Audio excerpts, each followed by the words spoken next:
67,000 subscribers in 3 months, 48 के subscribers in last 28 days. आखिर ये सब हुआ कैसे? How to make a viral short. In fact मैं कैसे एक वायरल शॉट्स क्रिएट करता हूँ जिससे मेरे तो अच्छे खासे व्यूज आ जाते हैं, बट वहीं दूसरी और तुम्हारे साथ कुछ ऐसा होता है, या तो उसमें व्यूज ही नहीं आते या फिर तुम्हारे शॉर्ट्स के व्यूज एक टाइम पे जाके फ्रीज हो जाते हैं। एंड ये सेम चीज तुम्हारे साथ ना हो, इसीलिए मैंने हजारों शॉर्ट्स को घंटों तक स्टडी करके क्रिएट किया है ये 6 स्टेप वायरल फॉर्मूला, जिसे अगर तुमने आज मिस कर दिया देन आई डोंट थिंक ये सेम चीजें तुम्हें फिर से कोई बताने भी वाला है, बिकॉज इस फॉर्मूला के सभी स्टेप्स को सही से फॉलो करके रिजल्ट्स कुछ ऐसे मिलते हैं।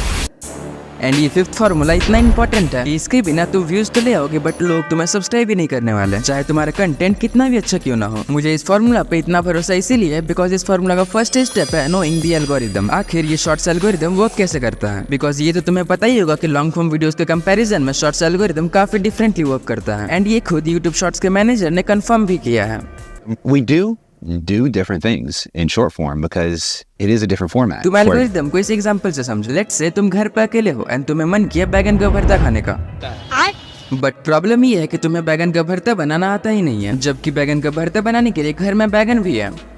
तुम भी ना क्यूरो सिंपल जाके यूट्यूब में सर्च कर ले। एग्जैक्टली तुम भी अभी वही कर रहे हो। तुम्हारा प्रॉब्लम है कि अपने शॉर्ट्स में व्यूज कैसे लाए एंड इसीलिए तुम मेरे वीडियो को देख रहे हो। जब तुमने सर्च किया कि बैगन का भरता कैसे बनाए देन तुम्हारे पास एक वैरायटी ऑफ वीडियोस है, जिनमें से तुमने किसी एक वीडियो को देखा होगा एंड उस वीडियो को देखकर तुमने बैगन का भरता बना लिया होगा। इस सिनेरियो में तुम्हारे पास एक प्रॉब्लम था, जिस प्रॉब्लम को तुमने यूट्यूब पे सर्च किया एंड तुम्हें वहाँ से उसका सोल्यूशन मिल गया। एंड यहाँ तुम्हारे पास काफी सारे ऑप्शन थे जिनमें से तुम चाहो तो किसी का भी वीडियो देख सकते थे, बट शॉर्ट्स के साथ ऐसा बिल्कुल भी नहीं है, बिकॉज जहाँ पहले केस में तुम्हारे पास चॉइस था कि तुम किस वीडियो को देखोगे, वहीं दूसरी और शॉर्ट्स के केस में तुम्हें खुद नहीं पता कि तुम्हारे शॉर्ट्स फीड का नेक्स्ट शॉट किससे रिलेटेड होने वाला है या फिर किस टॉपिक से होने वाला है, बिकॉज एल्गोरिदम तुम्हें वो सारे वीडियोस दिखाएगा जो एल्गोरिदम को लगता है कि तुम्हें पसंद आ सकते हैं। बट अगर तुम्हें वो शॉर्ट्स पसंद ना आया देन तुम उस शॉर्ट्स को स्वाइप अप कर देते हो। देखो यूट्यूब शॉर्ट्स एल्गोरिदम का सिंपली एक ही फंडा है, लोगों को ज्यादा से ज्यादा टाइम तक यूट्यूब शॉर्ट्स प्लेटफॉर्म में रोक के रखना। एंड इसके लिए एल्गोरिदम यूज करता है तुम्हारे वीडियोस का। जब भी तुम एक शॉर्ट्स अपलोड करते हो स्पेशली एक नए चैनल पे, देन एल्गोरिदम उसे काफी सारे लोगों को रिकमेंड करता है, जिनमें से कुछ लोगों ने तो तुम्हारे वीडियोस को देखा है, बट वहीं दूसरी और काफी सारे लोगों ने तुम्हारे वीडियो को स्वाइप अप कर दिया, जिससे कि तुम्हारा view to swipe up ratio काफी कम हो जाता है एंड तुम्हें लगता है कि तुम्हारे शॉर्ट्स में ही कोई प्रॉब्लम है, जबकि प्रॉब्लम तुम्हारे शॉर्ट्स में नहीं है बल्कि यूट्यूब शॉर्ट्स के रिकमेंडेशंस में। जैसा कि मैंने अभी तुम्हें कहा था कि सपोज तुम्हारे पास कोई ऐसा शॉर्ट्स आ जाए जिस टॉपिक पे तुम्हें इंटरेस्ट ही ना हो, देन तुम क्या करोगे?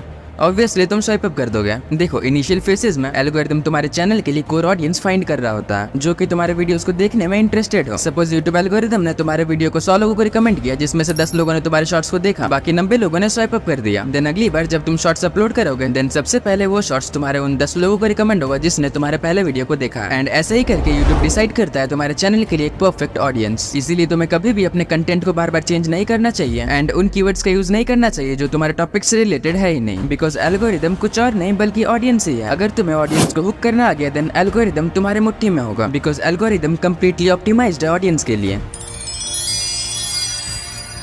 हाँ, एक बात तो है कि शॉर्ट्स एल्गोरिदम में एंगेजमेंट काफी इंपॉर्टेंट रोल प्ले करता है, इसीलिए एक हाईली एंगेजिंग शॉर्ट्स क्रिएट करना काफी इंपॉर्टेंट हो जाता है। अब एक शॉर्ट्स एंगेजिंग तभी बन सकता है जब इंट्रो में तुम ऑडियंस को हुक कर सको, एंड ऑडियंस को हुक करने के लिए तुम काफी सारी चीजें कर सकते हो। लाइक तुम अपने शॉर्ट्स के इंट्रो में कुछ ऐसा अनबिलीवेबल शो कर सकते हो जिससे कि लोग हुक हो जाए। एग्जाम्पल के लिए इस शॉर्ट्स में देखो, इस शॉर्ट्स में ये तो पता चल रहा है कि ये बंदा पेंटिंग बनाने वाला है, बट कैसे बनाने वाला है ये काफी अनबिलीवेबल चीज है, बिकॉज जनरली हम लोगों को जीभ से पेंट करते हुए नहीं देखते हैं। इसके अलावा तुम अपने शॉर्ट्स के स्टार्टिंग में ही काफी टफ या फिर काफी पॉसिबल सा चैलेंज या फिर स्टेटमेंट दे सकते हो एंड बाकी टाइम तुम उसी चैलेंज को कंप्लीट करने का ट्राई करो। एंड आई गेस अभी के टाइम इंडिया में इसका बेस्ट एग्जांपल है मिस्टर मीको 2.0। एग्जांपल के लिए तुम ये शॉट देखो, पेंटिंग्स जिससे हम रातों रात अमीर बन सकते हैं, बट मुझे पेंटिंग्स बिल्कुल भी नहीं आती। लेकिन मीको ने स्टार्टिंग में एक इम्पॉसिबल से स्टेटमेंट दिया है जो कि है पेंटिंग से हम लाखों कमा सकते हैं। एंड ये इम्पॉसिबल इसीलिए बिकॉज पेंटिंग सभी को आता नहीं है एंड सभी आर्टिस्ट पेंटिंग करके लाखों कमा नहीं सकते। एंड अगले ही स्टेटमेंट में मीको ने ये रियलाइज किया कि उससे तो पेंटिंग आती ही नहीं है एंड इसी वजह से लोगों ने भी मिस्टर मीको से रिलेट किया। एंड इन स्टेटमेंट से क्वेश्चन एराइज हुआ कि अब मीको क्या करेगा, एंड यही रीजन रहा होगा कि लोगों ने वीडियो को लास्ट तक देखा होगा। अब जिसने इस वीडियो को लास्ट तक देखा था एल्गोरिदम मीको के दूसरे शॉर्ट्स को भी उन लोगों को रिकमेंड करेगा एंड ऐसा ही करके एल्गोरिदम को मिस्टर मीको के कंटेंट के लिए एक कोर ऑडियंस मिल जाएगा एंड इसीलिए उनका ग्रोथ एक्सपोनेंशियल इंक्रीज होते रहेगा। एंड यही रीजन है कि तुम्हारे शॉर्ट्स में कभी कभार तो मिलियंस में व्यूज आ जाते हैं, वहीं दूसरी और कुछ शॉर्ट्स तो 1000 व्यूज भी क्रॉस नहीं कर पाता है।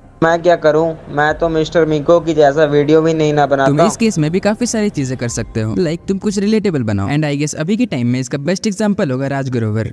मम्मी बारिश हो रही है, पकौड़े बना दो। बारिश देखते ही तेरी जीभ तो चटोरी हो या गई। तो तुम स्टार्टिंग में ही कुछ ऐसा स्टेटमेंट दे सकते हो जिससे कि लोग रिलेट करें, एंड ये स्टेटमेंट कोई प्रॉब्लम हो सकता है जो कि लोग डेली फेस करते हो। एग्जांपल के लिए राइट टू शिक्षा ने इस चीज का काफी अच्छी तरीके से अपने शॉर्ट्स में यूज किया है। जब आप दुकान पर पेंसिल खरीदने के लिए जाते हो तो आप दुकान वाले को बोलते हो भैया एक पेंसिल दे दो। उसके ऐसे ही तुम काफी सिंपल चीजों का यूज करके भी अपने शॉर्ट्स को रिलेटेबल बना सकते हो, बिकॉज अल्टीमेटली मेन गोल है ऑडियंस को हुक करना, चाहे फेस दिखा के हो या फिर फेसलेस के थ्रू। दूसरा, जब भी तुम वॉइस रिकॉर्ड करो देन ट्राई करना कि अपने वॉइस को काफी एनर्जेटिक रखने का, बिकॉज साइकोलॉजिकली अगर कोई बंदा एक एनर्जेटिक वॉल्यूम को सुनता है देन उसके अंदर भी एक एनर्जी आ जाता है, एंड ये भी इंगेजमेंट बढ़ाने में काफी इंपॉर्टेंट रोल प्ले करता है। तीसरा, तुम अपने शॉर्ट्स के इंट्रो में कुछ प्रूफ या फिर कुछ शोकेस कर सकते हो। एग्जाम्पल के लिए ये देखो, मैं देख रहा हूँ कि यार रोलेक्स ले रखी है, प्राइवेट जेट में घूम रहे हो। ये प्राइवेट जेट क्या बताओ कितने एंड ये सब करने का सिंपली एक रीजन है, लोगों को शॉर्ट्स देखने का एक रीजन प्रोवाइड करना, ताकि एंगेजमेंट 100 टाइम्स इंप्रूव हो सके।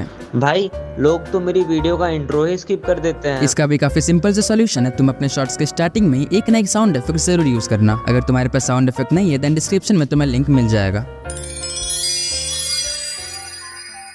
सबसे पहले तो तुम ये बताओ, तुम्हारे पास दो शॉर्ट्स है, short A and short B. A का ऑडियंस रिटेंशन 130% है और बी का ऑडियंस रिटेंशन 80% है। तो क्या लगता है तुम्हें ए एंड बी में से कौन सा ज्यादा वायरल होगा? अगर तुमने ए चुना है देन कॉन्ग्रेचुलेशन बिकॉज तुम गलत हो, बट अगर तुमने बी चुना है देन सॉरी बिकॉज तुम भी गलत हो। क्या भाई नशा करके आए हो क्या? मतलब कुछ भी। अबे चूमू, पहले बात तो सुन पूरी, तब से कुछ भी बोले जा रहे हो बीच में। हाँ, तो मैं ये कह रहा था कि दोनों ही शॉर्ट्स के वायरल होने के चांसेस तो है, बट ये डिपेंड करता है कि शॉर्ट्स का ड्यूरेशन क्या है। लेट्स से ए जिसका ऑडियंस रिटेंशन 130% है वो 10 सेकंड का है। नाउ अगर तुम कैलकुलेट करो देन ऑडियंस शॉर्ट ए की वजह से प्लेटफॉर्म पे 13 सेकंड तक एंगेज थी, यानी कि शॉर्ट्स ए ने लोगों को 13 सेकंड तक एंगेज रखा। वहीं दूसरी और बी जिसका ऑडियंस रिटेंशन सिर्फ और सिर्फ 80% है बट बी 55 सेकंड का है। एंड नाउ अगर तुम बी का एंगेजमेंट कैलकुलेट करोगे देन ये 44 सेकंड आएगा, जो कि 13 सेकंड के कंपैरिजन में काफी ज्यादा है। एंड इसीलिए ये तो ऑब्वियस है कि शॉर्ट बी में ज्यादा व्यूज आएंगे। हाँ, ऐसा नहीं है कि शॉर्ट ए में व्यूज ही नहीं आएंगे, व्यूज तो आएंगे बट वो मिलियंस को टच नहीं करेंगे। अगर तुम्हें याद हो देन कुछ देर पहले मैंने एल्गोरिदम को लेकर ये कहा था।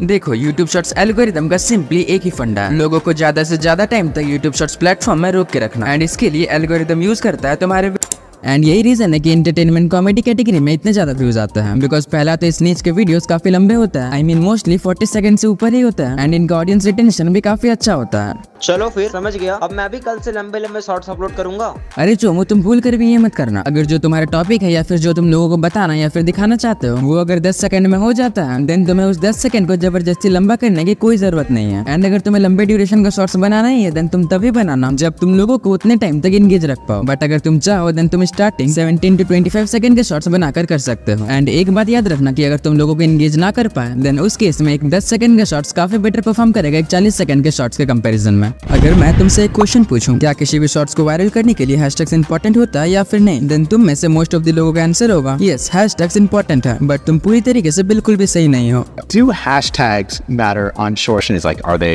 required? No, of course not. Are they meaningful? I think they could be, but it's hard to generalize across like every vertical for every creator. हाँ, मुझे पता है कि मैंने पिछले वीडियो में कहा था कि हैशटैग यूज करो, एंड मुझे वो बात बिल्कुल अच्छी तरीके से याद भी है, बिकॉज हैशटैग किसी भी शॉर्ट्स को वायरल करने के लिए 1% इंपॉर्टेंट होता है, वो भी जब तब कोई हैशटैग ट्रेंड में हो। लाइक कुछ दिनों पहले हैशटैग स्टॉप विवेक बिंद्रा काफी ट्रेंड में था, एंड लोगों ने इस हैशटैग का यूज जम के किया था, चाहे वो छोटा से छोटा क्रिएटर हो या फिर बड़े से बड़ा क्रिएटर। बट हैशटैग का एक और काफी इंपॉर्टेंट फायदा है कि हैशटैग एज अ कीवर्ड भी काम करता है, जो कि सर्च में काफी इंपॉर्टेंट रोल प्ले करता है। लाइक मैंने यूट्यूब पे कैरीमिनाटी सर्च किया देन मेरे सामने ये शॉर्ट्स आया, बिकॉज इस शॉर्ट्स के टाइटल में हैशटैग कैरीमिनाटी का यूज हुआ है, and definitely you must use hashtags. अब ये सब तो ठीक है, बट चलो मैं थोड़ा बिजनेस की बात कर लेता हूँ। I mean let's talk about today's video sponsor. ओहो, तुझे भी स्पॉन्सर मिलने लगे? अरे हाँ चोमू, मैं भी बड़ा क्रिएटर बन चुका हूँ। तो देखो, इस वेबसाइट के हेल्प से तुम जितना चाहो उतना फॉलोअर बढ़ा सकते हो अपने इंस्टाग्राम में। इस वेबसाइट का लिंक तो तुम्हें नीचे डिस्क्रिप्शन में मिल जाएगा, तो सबसे पहले उस लिंक पे क्लिक करो। लिंक पे क्लिक करते ही तुम इस वेबसाइट पे आ जाओगे। नाउ सबसे पहले तो इस पेज को इंग्लिश में ट्रांसलेट कर लो, बिकॉज ये अलग ही लैंग्वेज में लिखा हुआ है। अब पेज को ट्रांसलेट करने के बाद तुम्हें अपने इंस्टाग्राम आईडी एंड पासवर्ड से यहाँ लॉग इन करना है। अब एक बात कान खोल के सुन लो, तुम्हें इस वेबसाइट पे अपने फेक आईडी से ही लॉग इन करना है, गलती से भी ओरिजिनल आईडी से लॉगिन मत कर लेना। लॉगिन करते ही तुम देख सकते हो तुम इस वेबसाइट के थ्रू काफी कुछ करवा सकते हो। तुम फॉलोअर्स के साथ साथ लाइक एंड कमेंट में इंक्रीज करवा सकते हो। अब मुझे फॉलोअर चाहिए तो मैं सिंपली फॉलोअर वाले ऑप्शन पे क्लिक करूंगा। देन तुम्हें जिस भी आईडी में फॉलोअर चाहिए तुम सिंपली उस आईडी को यहाँ पेस्ट कर दो। देन क्लिक करो गेट फॉलोअर्स में, एंड कुछ ही सेकंड्स के अंदर तुम्हारे अकाउंट में फॉलोअर्स पहुंच जाएंगे। अगर तुम्हारा मन करे तो एक बार ट्राई कर लेना, क्या ही जाता है। ठीक है, अब चलो सीधे वीडियो में वापस चलते हैं, बिकॉज मुझे यहाँ फील बिल्कुल भी नहीं आ रहा।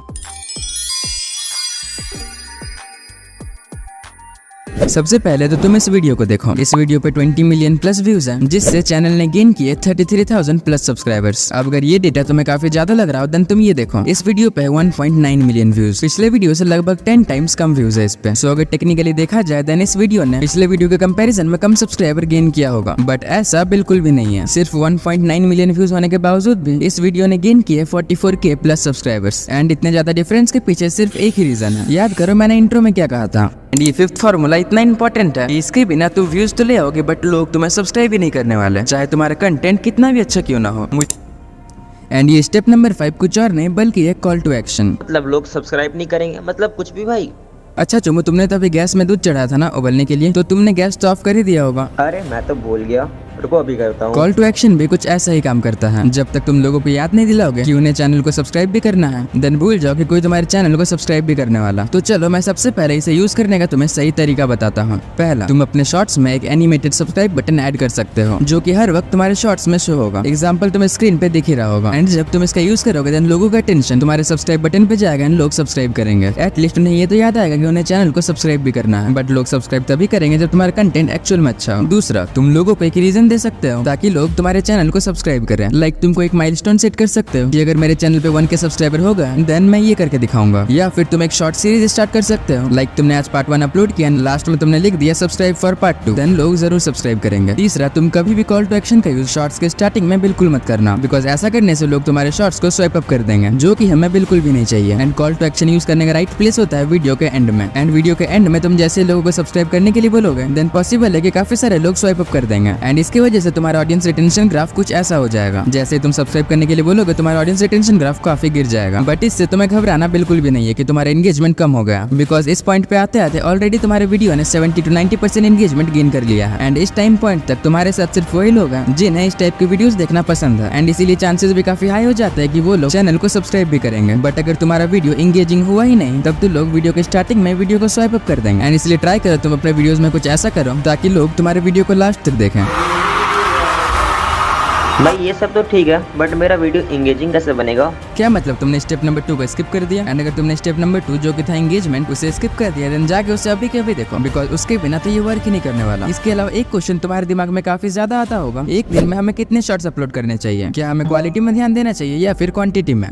भाई ये तो बता दो, एक दिन में कितने शॉर्ट्स अपलोड करना चाहिए? भाई साहब ये सवाल मुझसे काफी सारे लोगों ने पूछा है, तो ध्यान से सुनो, बिकॉज इसका काफी सिंपल सा आंसर है कि स्टार्टिंग में क्वालिटी से कई ज्यादा मैटर करता है क्वांटिटी। अगर तुम एक दिन में एक हाई क्वालिटी शॉर्ट्स अपलोड करते हो एंड तुम्हारे शॉर्ट्स का भी एंगेजमेंट काफी सही रहता है, वहीं दूसरी और एक दूसरा बंदा है जो हर एक दिन 10 शॉर्ट्स अपलोड करता है एंड अगर उसके शॉर्ट्स को तुम्हारे शॉर्ट्स से कंपेयर करे देन तुम्हारा क्वालिटी काफी अच्छा है उसके कंपेरिजन में। बट फिर भी अगर उसके लो क्वालिटी शॉर्ट्स ने ठीक ठाक एंगेजमेंट भी गेन कर लिया देन उसके शॉर्ट्स के वायरल होने के चांसेस तुम्हारे शॉर्ट्स के कंपेरिजन में काफी ज्यादा है। देखो बात काफी सिंपल सा है, अगर तुम्हें एक हाई क्वालिटी शॉर्ट्स बनाने में 2 से 3 घंटे का टाइम लगता है कि तुम उसी टाइम के अंदर 3 से 4 मीडियम क्वालिटी के शॉर्ट्स क्रिएट कर लो, बिकॉज यूट्यूब को तुम्हारे शॉर्ट्स के क्वालिटी से घंटा कोई फर्क पड़ता है। You generated a bunch of relatively lower quality videos and then posted those and, you know, got meager engagement on them. That energy is probably better spent in just making a better video. Yeah. देखो अब ये completely तुम्हारे ऊपर depend करता है कि तुम एक दिन के अंदर कितने शॉर्ट्स अपलोड करते हो। बट अगर तुम मुझसे पूछो देन तुम्हें स्टार्टिंग के time per day at least 2 shorts upload करने चाहिए। एक शॉर्ट्स तुम उस टॉपिक से क्रिएट करो जो कि अभी ट्रेंड में हो, इसके लिए तुम्हें ट्रेंड को अपने नीड से कनेक्ट करना होगा। एंड दूसरा शॉर्ट्स तुम यूजुअली जैसे बनाते हो वैसे ही बनाओ। रिसेंटली मैंने अपने सब्सक्राइबर का एक चैनल देखा था जो कि एक फैक्ट चैनल था, और वो बंदा हर एक शॉर्ट्स को एडिट करने में 2 से 3 घंटे का टाइम वेस्ट करता था। तो वेस्ट मैं इसीलिए बोल रहा हूँ बिकॉज वो बंदा अपने शॉर्ट्स को मेरे वीडियोस के जैसा एडिट करता था, जो कि एक फैक्ट शॉर्ट वीडियो के लिए जरूरत ही नहीं है। इसके बाद जैसे जैसे तुम्हारा शॉर्ट चैनल ग्रो होते जाए वैसे वैसे तुम अपनी क्वालिटी को इंप्रूव करते जाओ, एंड ये बेस्ट ऑप्शन है। इसके बाद जो अगला स्टेप आता है वो है अपलोडिंग। आखिर शॉर्ट्स को अपलोड कैसे करें? सो इस वीडियो पे क्लिक करो एंड जान जाओ शॉर्ट्स अपलोड करने का सही तरीका को, बट उससे पहले सब्सक्राइब कर लो।